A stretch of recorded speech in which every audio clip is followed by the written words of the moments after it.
الحمد لله وكفى والصلاة والسلام على من لا نبي بعد أما بعد فأعوذ بالله من الشيطان الرجيم بسم الله الرحمن الرحيم كنتم خير أمة أخرجت للناس تأمرون بالمعروف وتنهون عن المنكر وتؤمنون بالله ولو آمن أهل الكتاب لكان خيرا لهم منهم المؤمنون وأكثرهم الفاسقون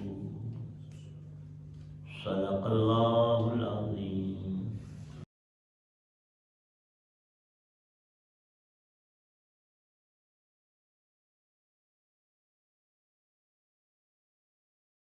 مسلمانوں تم وہ بہترین امت ہو جو لوگوں کے فائدے کے لیے وجود میں لائی گئی ہے. تم نیکی کی تلقین کرتے ہو، برائی سے روکتے ہو اور اللہ پر ایمان رکھتے ہو. اگر اہل کتاب ایمان لے آتے تو یہ ان کے حق میں کہیں بہتر ہوتا. ان میں سے کچھ تو مومن ہیں مگر ان کی اکثریت نافرمان ہے.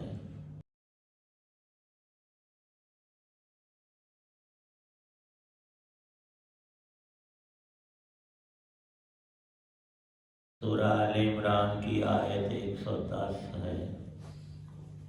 اللہ تعالی شانہ نے امت محمدیہ علیہ السلام کی عظمت اور تکریم، علو مرتبہ اور ان کی خیر ہونے کی وجہ کو ذکر فرمایا ہے.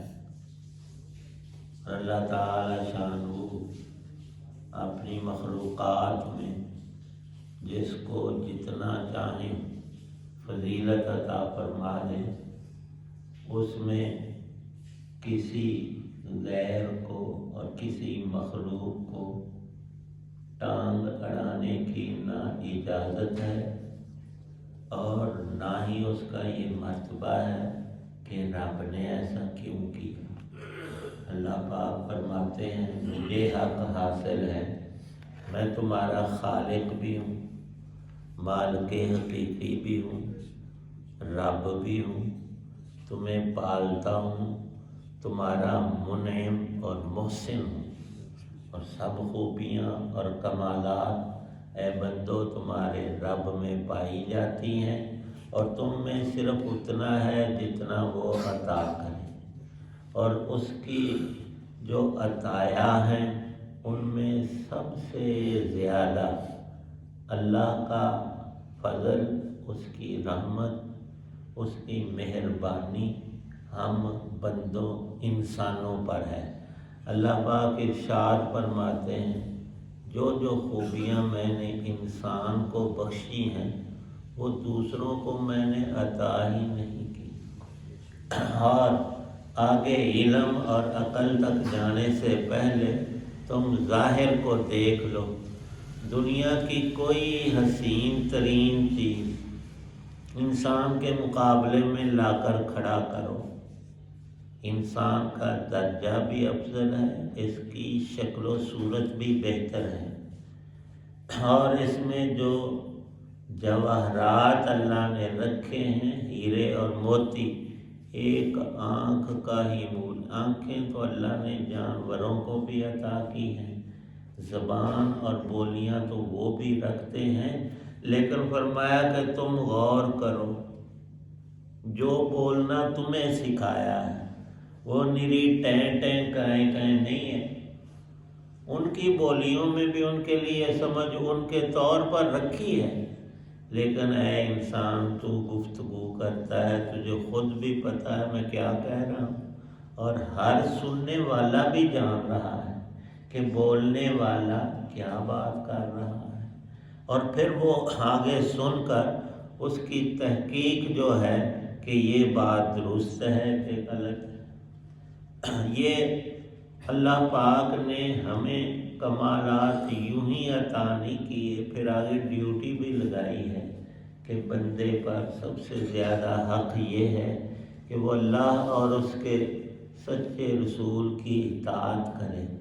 اور رسول بھی وہ جو خاتم النبیین، افضل الانبیاء، اور جن کے کمالات اور خصوصیات اللہ نے وہ رکھے ہیں کہ وہ اگلوں پچھلوں میں کسی کو عطا نہیں فرمائے۔ تو ان کی امت جس میں ہونا ہمارا سب سے بڑا فخر تھا اور ہے، وہ ہے کنتم خیر امت۔ بعض انبیاء علیہ السلام نے جب رسول پاک صلی اللہ علیہ وسلم کی امت کے اخروی درجوں کو دیکھا اور اللہ کے قرب اور ان میں شان تقوی اور خوبیاں ملاحظہ فرمائیں، تو انہوں نے دعا کی کہ یا اللہ پاک ہمیں بھی اس امت میں پیدا فرما۔ یہ ایک جزوی فضیلت ہے۔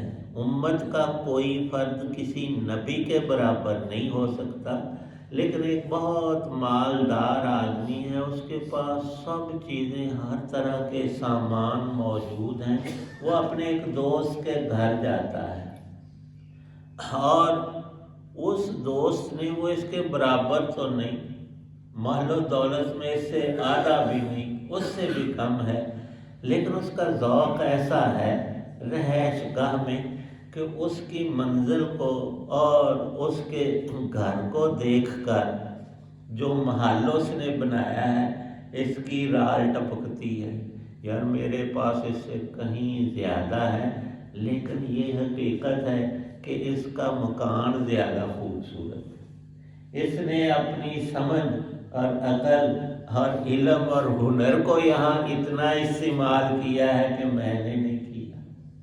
یہ جزوی فضیلت ہوتی ہے، وہاں یہ نہیں کہنا چاہیے کہ کوئی امت یا امتی نبی کے برابر تو ہو ہی نہیں سکتا، لیکن جزوی چیزیں ایسی ہوتی ہیں کہ جو چھوٹوں میں ہوتی ہیں وہ اللہ نے الگ سے ان کو عطا کی۔ تو تمام نبیوں میں اور پوری اللہ کی مخلوقات میں اشرف انسان ہیں، اور ان میں فضیلت انبیاء علیہ السلام کی مسلم ہے، اور ان میں سب سے زیادہ شرف اور مرتبہ علو شان کا اللہ پاک نے رسول کریم صلی اللہ تعالی علیہ وسلم کو عطا فرمایا۔ یہ اس کی دین ہے۔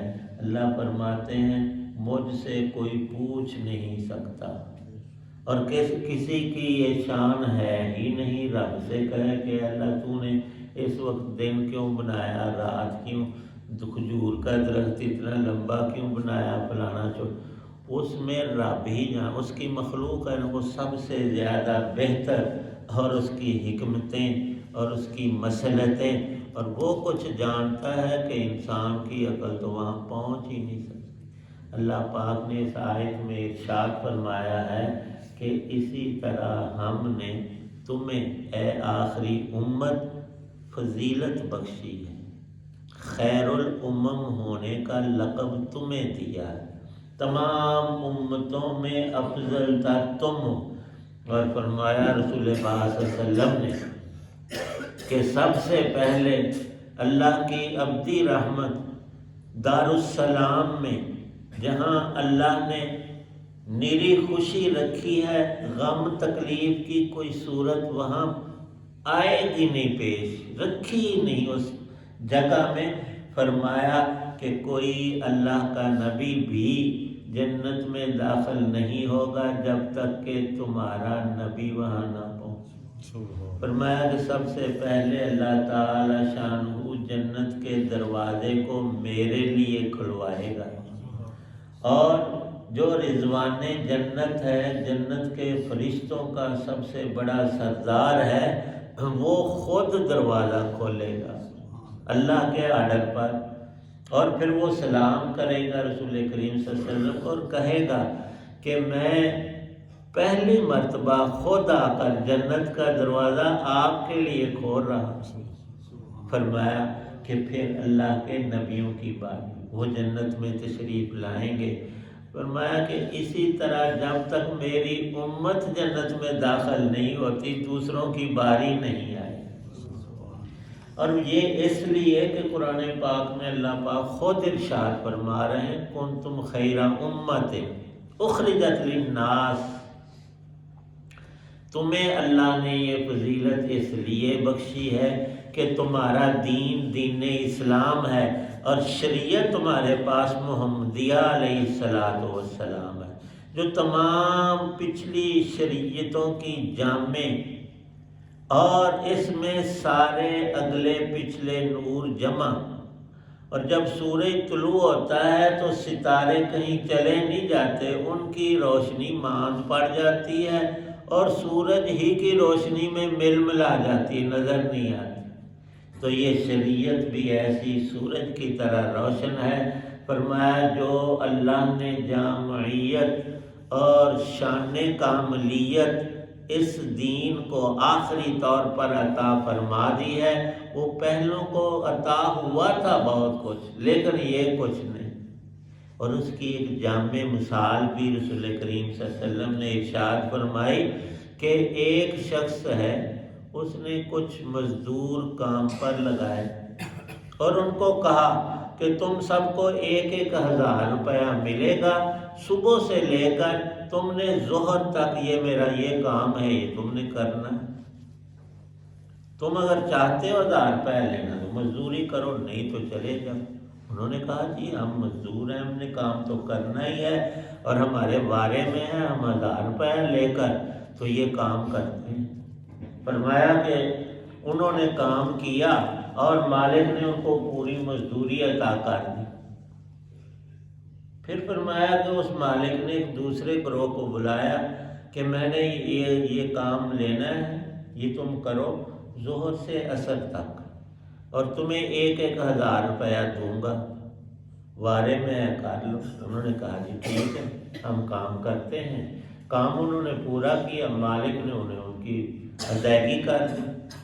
فرمایا کہ ایک تیسرے گروہ کو اس نے بلایا مالک نے اور کہا کہ تم نے عصر سے لے کر مغرب تک کام کرنا ہے اور تم میں ہر ایک کو میں 2,000 دوں گا، کرنا ہے کام کر لو۔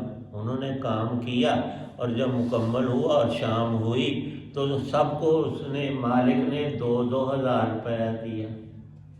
جو پہلی 2 پارٹیاں تھیں انہوں نے اعتراض کیا، مالک سے کہا کہ ہم نے کام زیادہ کیا ہے، ظہر تک صبح سے لے کر کئی گھنٹے اور اتنا لمبا وقت، اور ہمیں 1,000، اور یہ جو آخری ٹیم ہے اس نے تھوڑا سا 1 گھنٹہ سوا کام کیا ہے اور اس کو ڈبل مزدوری۔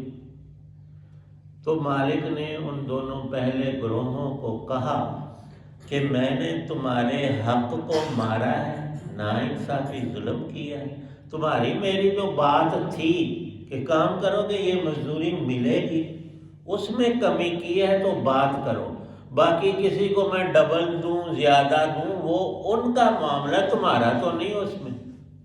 فرمایا رسول پاک صلی اللہ علیہ وسلم نے پہلی 2 قومیں ہیں مسلمانوں تم سے پہلے یہودی تھے، بنو اسرائیل، انہوں نے اللہ کی عبادت کی، ان میں مومن نیک اچھے لوگ بھی بہت تھے، اللہ نے ان کو پورا اجر دیا۔ پھر امت تھی عیسیٰ علیہ السلام کی، ان میں بڑے بڑے راہب گزرے ہیں، بڑے بڑے علم والے بھی تھے، عمل والے بھی تھے، ان کو بھی اللہ نے نوازا، بڑی کرامات ان کو بخشی، خالی نہیں رکھا۔ اور فرمایا کہ وہ جو تیسری جماعت ہے وہ میری امت ہے، اللہ نے کام ان سے تھوڑا سا لیا اور اجر ان کو ڈبل اور ڈبل اور مضاعف اور بڑا بڑا کر دیا ہے۔ وہ عمل کیا ہے، وہ اجر کیا ہے، اس آیت میں تھوڑی سی روشنی اللہ پاک نے ہمیں دکھائی ہے کہ تم کیوں افضل ہو۔ ہم نے تمہیں نبیوں والا کام دیا ہے۔ اللہ کے نبی ساری زندگی لوگوں کو ایمان اور ہدایت کا نور بانٹتے تھے، ان کے اندر تو تھا، اللہ نے انہیں عطا کیا تھا، وہ لوگوں میں تقسیم کرتے تھے، اور تم بھی لوگوں کی اسی طرح بھلائی کرتے ہو۔ اور امت کا ایک آدھ فرد نہیں، پوری کی پوری امت کی یہ ڈیوٹی رسول کریم صلی اللہ علیہ وسلم نے وضاحت کے ساتھ لگائی ہے۔ فرمایا یہ ضروری نہیں کہ تم سارا علم پڑھ کر اور عمل کر کر آ کے مکمل ہو کر دوسروں کو کہو صرف بلغوا عنی ولو آیتن، دین کی ایک بات، وہ بھی چھوٹی سی بات تمہیں آتی ہے، تم خود بھی اس پر عمل کرو اور دوسروں کو بھی وہ بتاؤ۔ ایک بات فرمایا، آیت ایک چھوٹا حصہ، اور جب زیادہ اللہ نے نوازا ہے تو پھر زیادہ دو۔ تو یہ کام کرنا، اس کی تفصیل تھوڑی سی ارشاد فرمائی ہے۔ یہ امت کو اور امت کے افراد کو حضرت انبیاء علیہ السلام کے برابر نہیں لیکن ان کے قدموں تک لے جاتی ہے یہ بات۔ اور اللہ پاک نے جو شرف دیا ہو نا، عظمت عطا کی ہو، نعمتوں سے نوازا ہو، ان کو پامال نہیں کرنا چاہیے، انہیں خراب نہیں کرنا چاہیے۔ باپ اگر تمہیں اپنے کاروبار میں لا کر تمہارے سپرد کرتا ہے، تم اس کو خراب کر ڈالو چند دنوں اور مہینوں میں، اس کو بھی قلق ہوگا اور اصل نقصان تمہارا اپنا ہوگا۔ اس کو سنبھالو گے، خود بھی خوشحالی اور امن چین سکھ اس سے پاؤ گے، اور تمہاری زندگی آسان اور بہتر رہے گی۔ یہی نسخہ آخرت کے تمام منازل کے حصول کا، کہ خود ہم اللہ رسول کے تابع رہیں۔ کوشش یہ ہو کہ سارے ہی انسان اس ہدایت کاملہ کو پا کر کامیاب ہوں۔ جب ہم اللہ کی مخلوق کے ساتھ یہ نیک سلوک کرتے ہیں تو اللہ ہمیں قبولیت عطا کرتے ہیں کہ ان کے سارے نیک عملوں میں ہمیں خود سے شریک فرما کر تو ساری کمائی کا حصے دار اپنی رحمت سے بنا دیتے ہیں۔ حق تعالی شان و عمل کی توفیق۔